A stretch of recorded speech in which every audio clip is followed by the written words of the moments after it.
Como alugamos uma casa na França? Para vocês ficarem sabendo, tem uma condição, não é? Qual é a condição? Tem que se inscrever no nosso canal!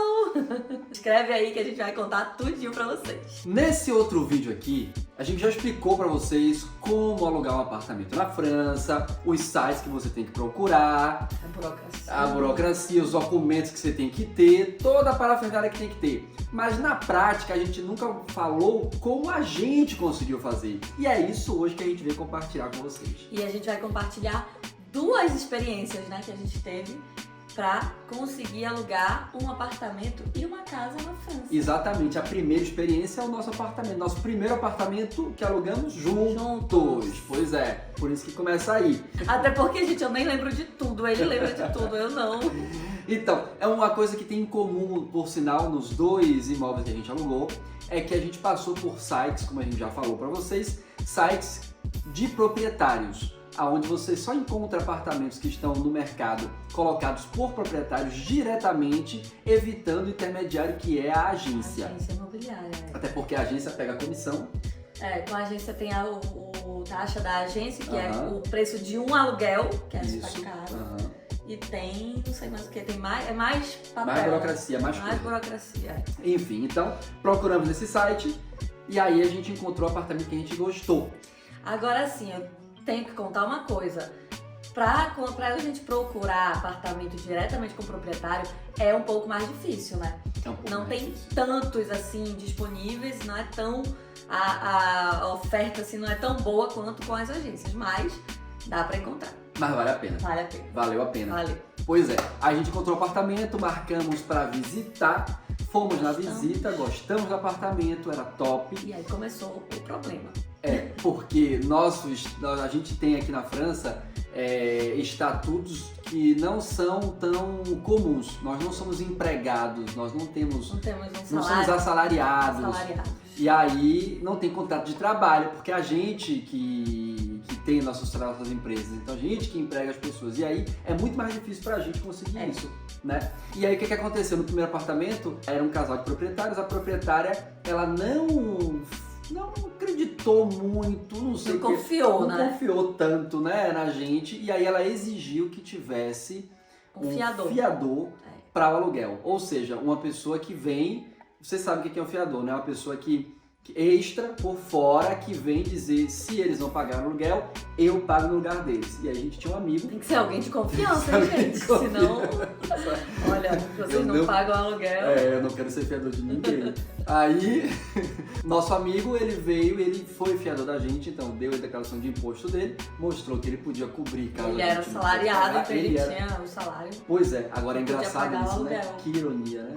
Enfim, conseguimos dessa forma, graças a essa ajuda, e aí desde então eu descobri que alguns bancos ou algumas empresas para as quais as pessoas trabalham, elas fazem esse papel de fiador. Olha aí, fica a dica, então se você tem um trabalho aqui, você pode perguntar da sua empresa se eles podem ser seu fiador. Pois é, ou até em bancos, aí você tem que se informar, porque eu não tenho mais informação sobre isso.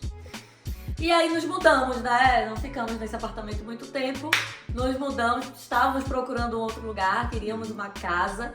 E aí encontramos uma, como eu falei, não é tão fácil, então a gente encontrou uma que era legal, a gente decidiu visitar.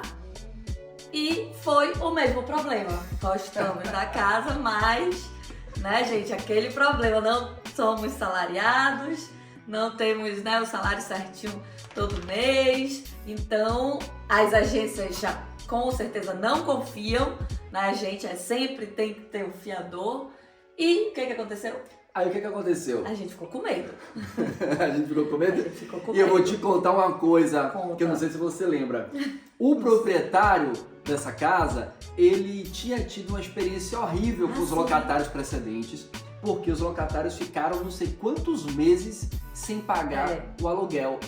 E aqui na França tem, acho que no Brasil também, é difícil você colocar uma pessoa para fora em determinado período do ano ou em função da condição financeira dela ou de saúde, e foi o maior sacrifício para ele conseguir isso. Tanto é que não foi ele que conseguiu, as pessoas que foram embora. Foi, sei lá, uns 8 meses sem pagar, abandonaram a casa, ligaram pra ele, ó, tá lá a sua casa. E aí ele apareceu e descobriu em que estado estava a casa. Ainda bem o estado não tava ruim, né? Acho que ele reformou um pouquinho. Bom, não foi tanto, mas enfim. Hum.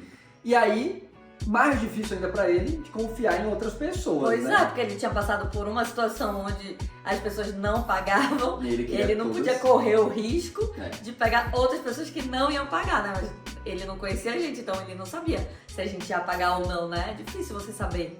Pois é. E aí a gente não sabia o que fazer, porque a gente sabia que se a gente mostrasse nossa situação Nosso real, dossiê, ele não ia aceitar, né, gente? Lógico. a gente ficou com medo A dele não gente ficou aceitar. com medo dele não aceitar, né? E nessa época a gente já não tinha mais fiador.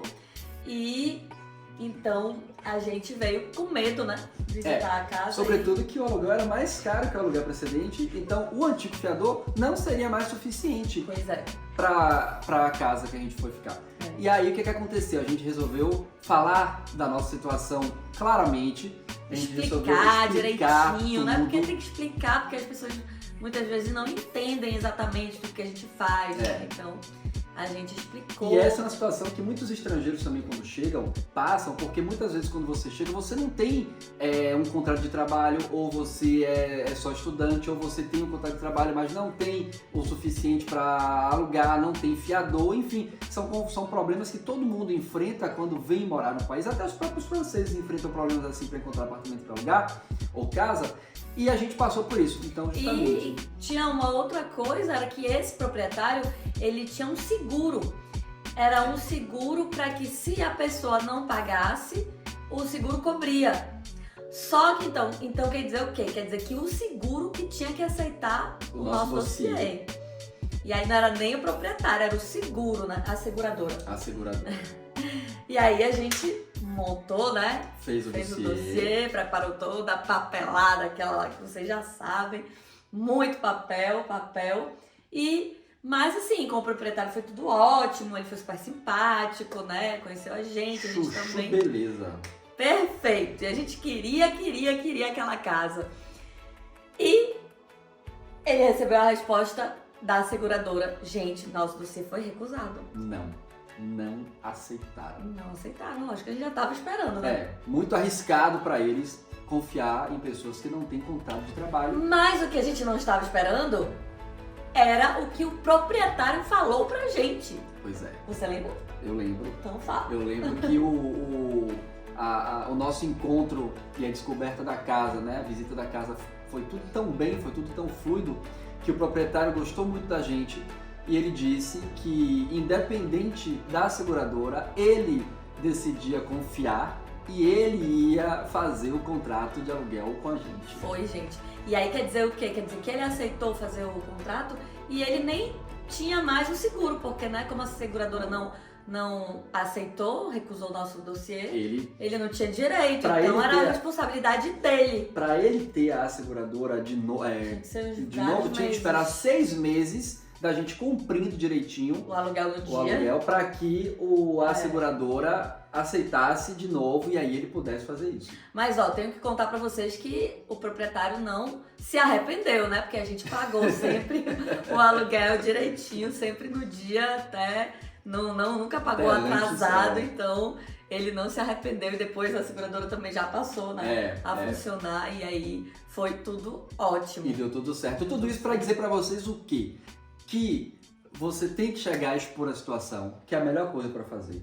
E que a conversa com o proprietário do apartamento, da casa onde você vai morar, é a melhor coisa. Explicar a situação, mostrar o máximo de provas que você puder, até porque se coloque no lugar dele ou dela e você vai ver que você também quer garantias que a pessoa vai poder arcar com o seu aluguel todo mês, porque todo mundo depende dessa renda. Então, o nosso conselho para vocês, se vocês estão procurando, se está sendo difícil, se vocês acham que não vão conseguir, não desistam, porque é difícil, pode ser fácil, lógico, mas não é impossível. A gente conseguiu, né, essas 2 vezes que parecia pra gente impossível, que a gente pensou, vamos ter que passar por uma agência, vai ser muito caro, e a agência também não vai aceitar, e a gente conseguiu dessa forma também. Eu queria dizer só mais uma coisa que pode ajudar muito na hora de você negociar e conversar com o proprietário, é que se você puder, você deveria propor 1 ou 2 aluguéis a mais logo na entrada, que isso já inspira confiança da sua parte. Né, Uma boa ideia. Então fica a dica, fica a ideia. E aí eu sei que vocês já se inscreveram no canal. Agora deixa o like pra dizer que gostou do vídeo. Compartilha com alguém que tá vindo morar na França. Beijos. Au revoir. Tchau.